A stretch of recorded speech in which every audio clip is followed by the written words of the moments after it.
my question is, who are your most trusted advisors today? Is it Ted and Todd? Is it Greg and Ajit? Is it your wife, your children? Well, it depends whether they're advising me on money or on other things.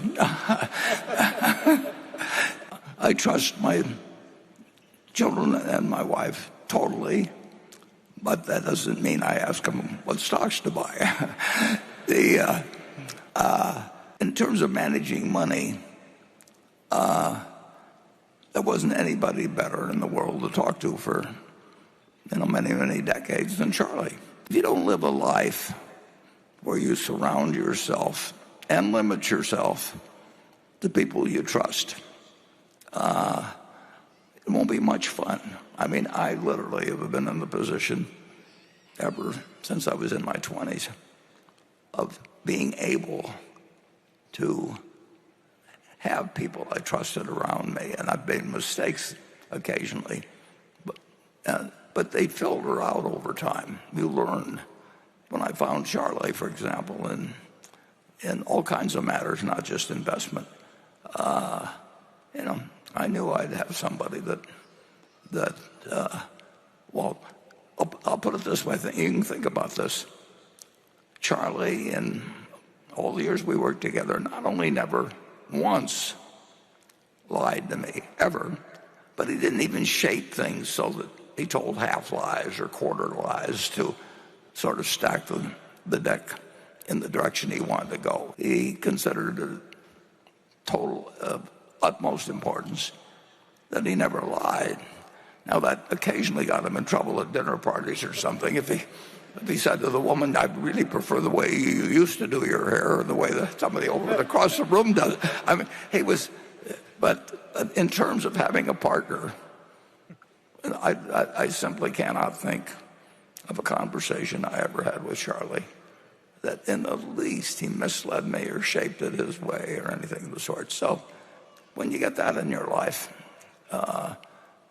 you cherish those people and you sort of forget about the rest. Okay.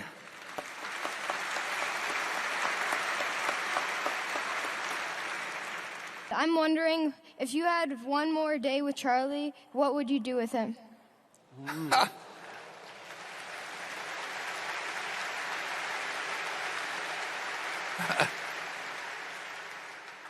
We always lived in a way where we were happy with what we were doing every day. I mean, Charlie liked learning. He liked, as I mentioned in the movie, he liked a wide variety of things. So he was much broader than I was. But I didn't have any great desire to be as broad as he was. But we had a lot of fun doing anything.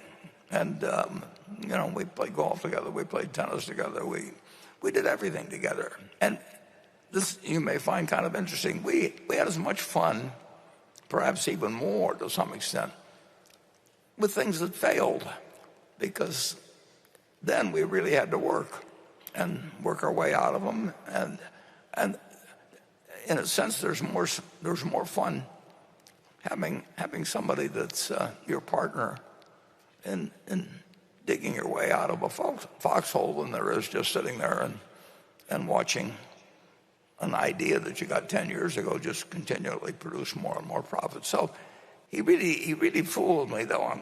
He went to 99.9 years. I mean, if you had picked two guys, he publicly said he never did a day of exercise except where it was required when he was in the Army. So he never did a day of voluntary exercise. He never thought about what he ate. We never had any doubts about the other person, period. And so if I'd had another day with him, we'd probably have done the same thing we were doing the earlier days. And we wouldn't have wanted to know that we only had one day. There's a great advantage in not knowing what day you're going to die. And Charlie always said, that just tell me where I'm going to die, so I'll never go there. Well,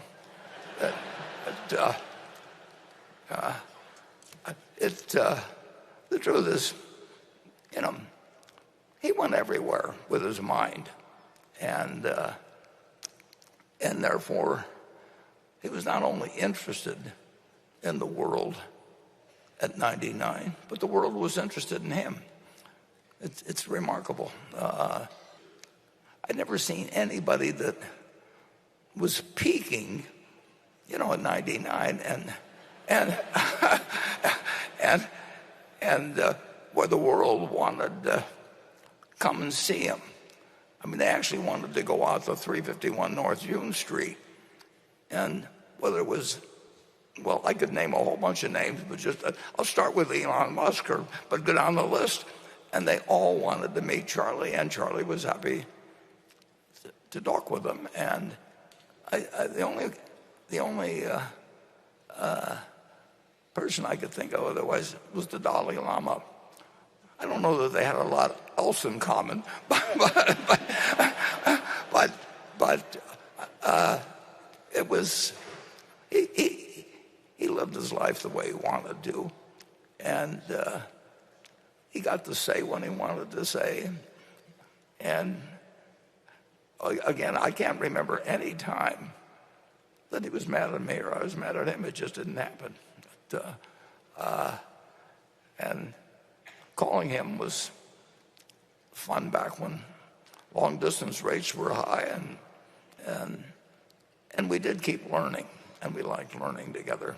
Sometimes people would say to me or Charlie at one of these meetings, if you could only have lunch with one person that lived over the last 2,000 or so years, who would you want to have it with?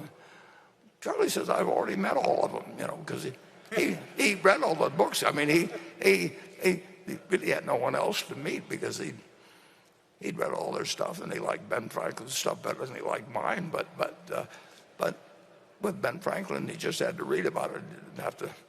He didn't have to go have lunch with him or anything of the sort. But it's an interesting question. What you should probably ask yourself is that, who do you feel that you'd want to start spending the last day of your life with, and then figure out a way to start meeting them or tomorrow, and meet them as often as you can.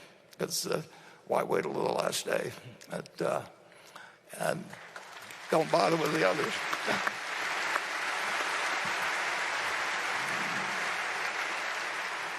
I don't regard Utah as being unfriendly to the idea of utilities being treated fairly. Charlie? Charlie, I'm so used to